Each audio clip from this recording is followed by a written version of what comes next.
Shalom, selamat malam untuk kita semua. Pada malam hari ini saya akan membahas satu tema yang menarik buat kita, yaitu pentingkah memberikan pendidikan Kristen kepada anak-anak.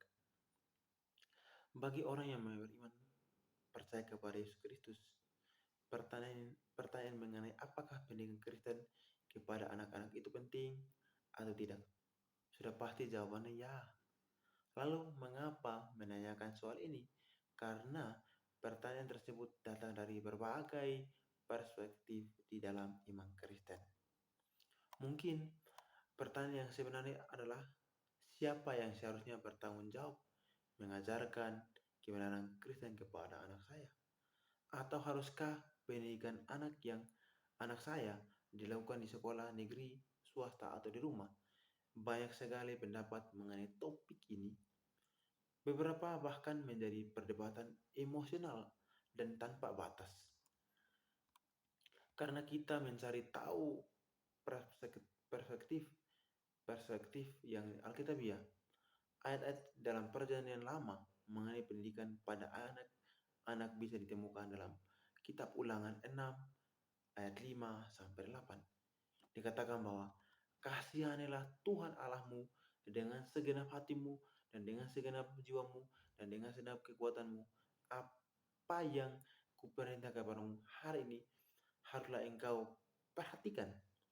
Haruslah engkau mengajarkannya berulang-ulang kepada anak-anakmu dan membicarakannya apabila engkau duduk di rumah, apabila engkau sedang dalam perjalanan, apabila engkau berbaring, dan apabila engkau bangun. Haruslah juga engkau mengingatkannya sebagai tanda pada tanganmu, dan haruslah itu menjadi lambang di dahimu.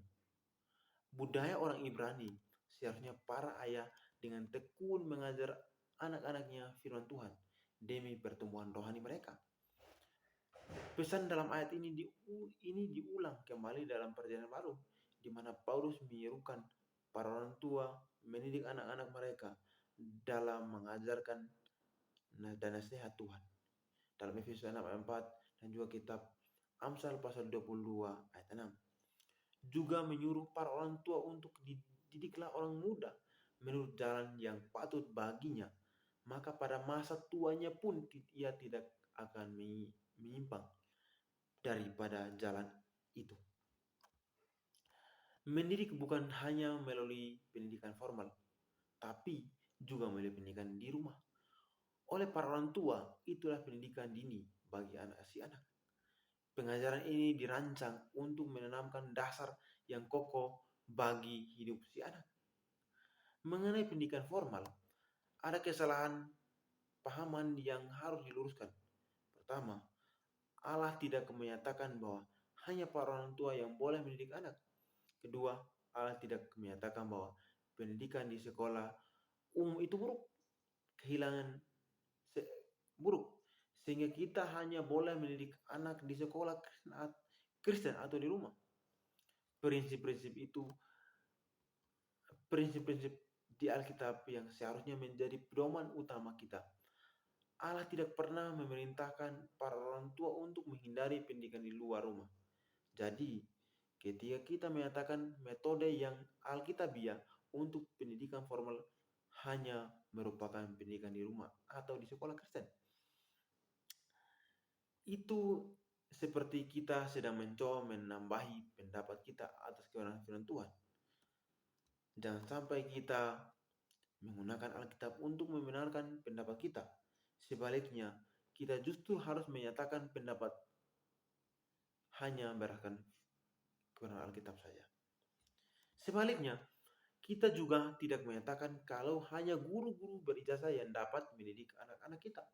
Sekali lagi, titik utama pembahasan harus lebih mengenai tanggung jawab utama dari para orang tua.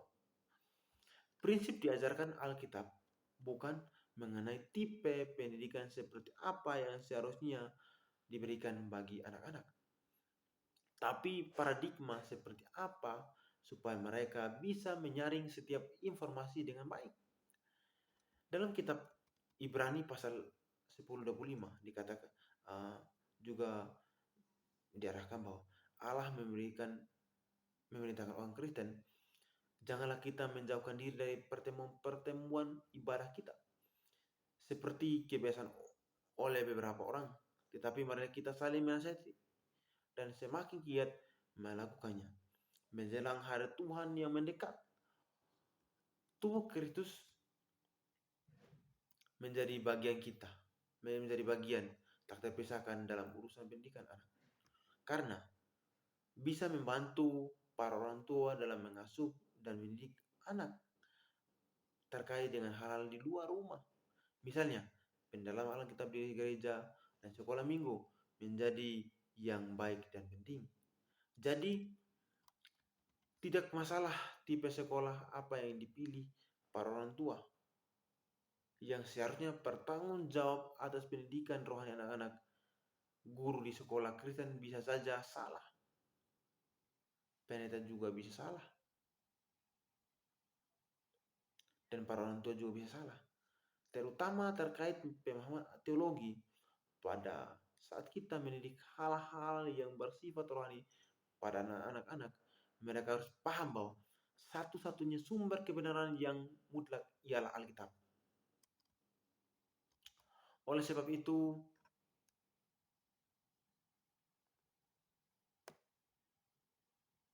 oleh karena itu, pengajaran paling penting yang dapat kita ajarkan para anak-anak ialah dilarang dari orang-orang pria memiliki kitab suci setiap hari untuk melihat apakah yang dikatakan Paulus benar. Kisah para Rasul 17 ayat 11. Mereka juga harus terbiasa memuji segala yang diajarkan kepadanya dari sumber manapun. Apakah bertentangan dengan firman Allah atau tidak? Jadi inti dari pembahasan ini adalah orang tua sangat berperan penting dalam mendidik anak, terkhususnya pendidikan kerohanian. Terima kasih, semoga bermanfaat buat kita semua. Shalom, selamat malam. Tuhan Yesus memberkati kita semua.